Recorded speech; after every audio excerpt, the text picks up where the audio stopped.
जय श्री कृष्ण। श्रीमद्भागवत महापुराण प्रथम खंड चतुर्थ स्कंद 26वां अध्याय।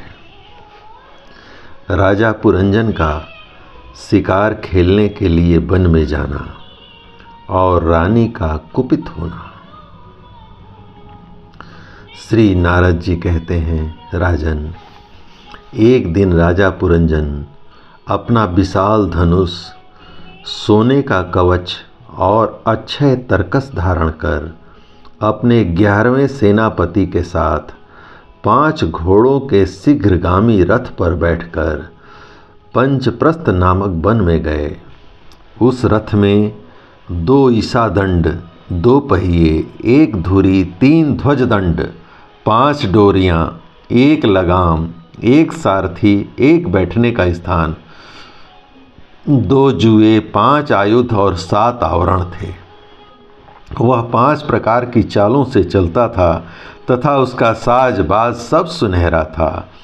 यद्यपि राजा के लिए अपनी प्रिया को क्षण भर भी छोड़ना कठिन था, किंतु उस दिन उसे शिकार का ऐसा शौक लगा कि वे उसकी भी परवाह न कर बड़े गर्व से धनुष बाण चढ़ाकर आखेट करने चल दिए। इस समय आसुरी वृत्ति बढ़ जाने से उनका चित्त बड़ा कठोर और दया शून्य हो गया था। उसने अपने तीखे बाणों से बहुत से निर्दोष जंगली जानवरों का वध कर डाला। जिसकी मांस में अत्यंत आसक्ति हो वह राजा केवल शास्त्र प्रदर्शित कर्मों के लिए वन में जाकर आवश्यकता अनुसार अनिषिद्ध पशुओं का वध करे, व्यर्थ पशु हिंसा न करे। शास्त्र इस प्रकार उच्च श्रृंखल प्रवृत्ति को नियंत्रित करता है। राजन, जो विद्वान इस प्रकार शास्त्र नियत कर्मों का आचरण करता है वह उस कर्मानुष्ठान से प्राप्त हुए ज्ञान के कारणभूत कर्मों से लिप्त नहीं होता। नहीं तो मनमाना कर्म करने से मनुष्य अभिमान के वशीभूत होकर कर्मों में बंध जाता है तथा गुण प्रवाह रूप संसार चक्र में पड़कर विवेक बुद्धि के नष्ट हो जाने से अधम योनियों में जन्म लेता है। पुरंजन के तरह तरह के पंखों वाले बाणों से छिन्न भिन्न होकर अनेकों जीव बड़े कष्ट के साथ प्राण त्यागने लगे।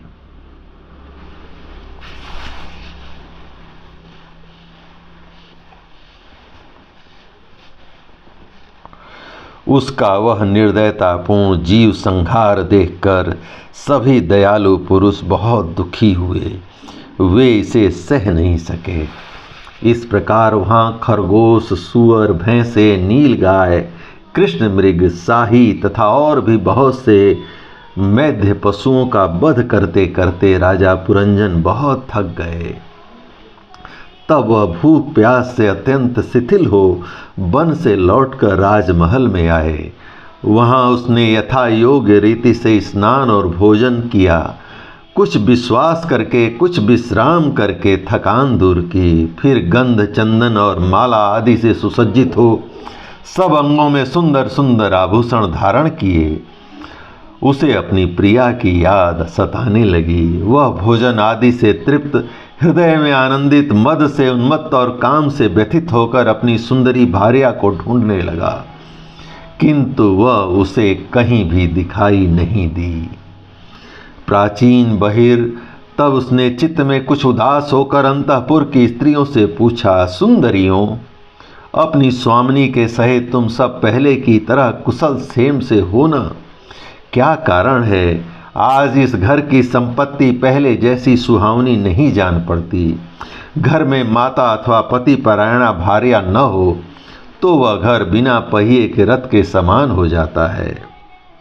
फिर उसमें कौन बुद्धिमान दीन पुरुषों के समान रहना पसंद करेगा?